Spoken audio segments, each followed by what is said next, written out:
میرے عزیزو، یہ ضیافت ایک عہد ہے۔ یہ ضیافت ایک عہد اس طرح سے ہے کیونکہ یہ دو لوگوں کے درمیان وعدہ ہے، حلف برداری کی مانند ہے، جس میں عہد کیا جاتا ہے کہ ہم ایک دوسرے میں پیوست رہیں گے۔ یہ وعدہ اس ضیافت میں ہم پورا کرتے ہیں کہ ہم نہ صرف مسیح میں پیوست رہیں گے بلکہ مسیح ہم میں پیوست رہے گا، بلکہ آپس میں ایک دوسرے کے ساتھ ہم یہ عہد باندھتے ہیں۔ یسوع نے خود کہا کہ یہ پیالہ میرے خون میں نیا عہد ہے۔ یہ بات لوکا کی انجیل اس کا 22 باب اور اس کی 20 آیت میں لکھا ہے۔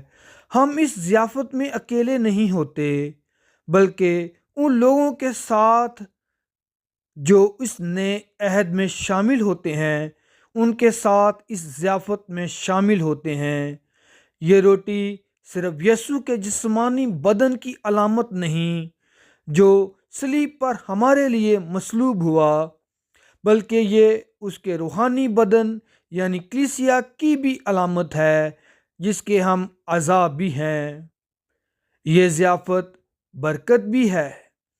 یہ ضیافت اس لیے نہیں کہ ہم اس کے حقدار ہیں بلکہ یہ ضیافت خدا کے فضل کی ہے جو ہم پر ہوا۔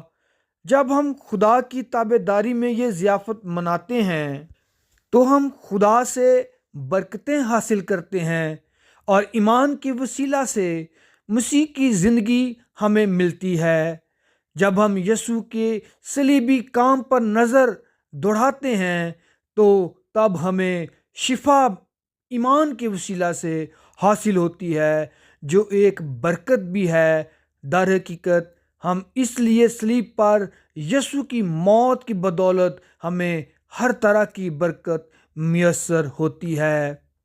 میرے عزیزو، برکت لعنت میں تبدیل ہو سکتی ہے، جیسا کہ پہلا کرنتھیوں اس کا 11واں باب اور 17 سے 34 آیت میں یوں لکھا ہے کہ پالوس رسول نے کرنتھس کے لوگوں کو جو پاک میز میں شامل تھے، انہوں نے دوسرے لوگوں کو حقیر جانا اور ان کو ناچیز جانا، مگر پالوس رسول ان کو کہتا ہے کہ تم اس ضیافت کو شراکتی کھانا سمجھتے ہو مگر یسوع کی قربانی اور مسیح کے بدن میں دوسروں کا خیال نہیں رکھتے، یوں اپنے اوپر خدا کا انصاف بلا رہے ہو۔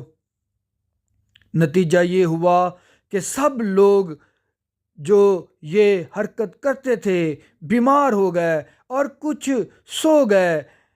اس لیے خداوند کی ضیافت درست طور پر شرکت فرماؤ۔ اس لیے ہمیں اپنے آپ کو پرکھنا ہے اور ہر وہ چیز درست کرنا ہے جو ہمارے اور خدا کے درمیان صحیح نہ ہو۔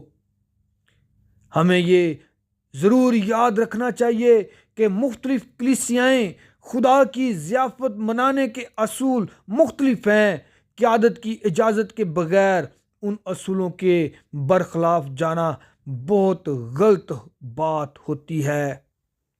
میرے عزیزو، خداوند کی ضیافت میں اس کی صلیبی موت کو یاد رکھنا چاہیے۔ خداوند خدا کو مبارک کہیں اور اس کا شکر کریں کہ اس نے الہی انتظام کے ذریعے ہمیں آزاد کر لیا۔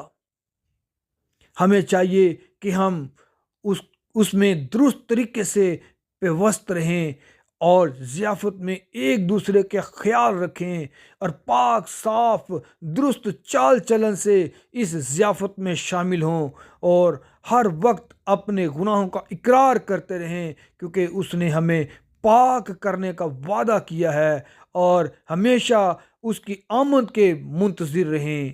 آمین۔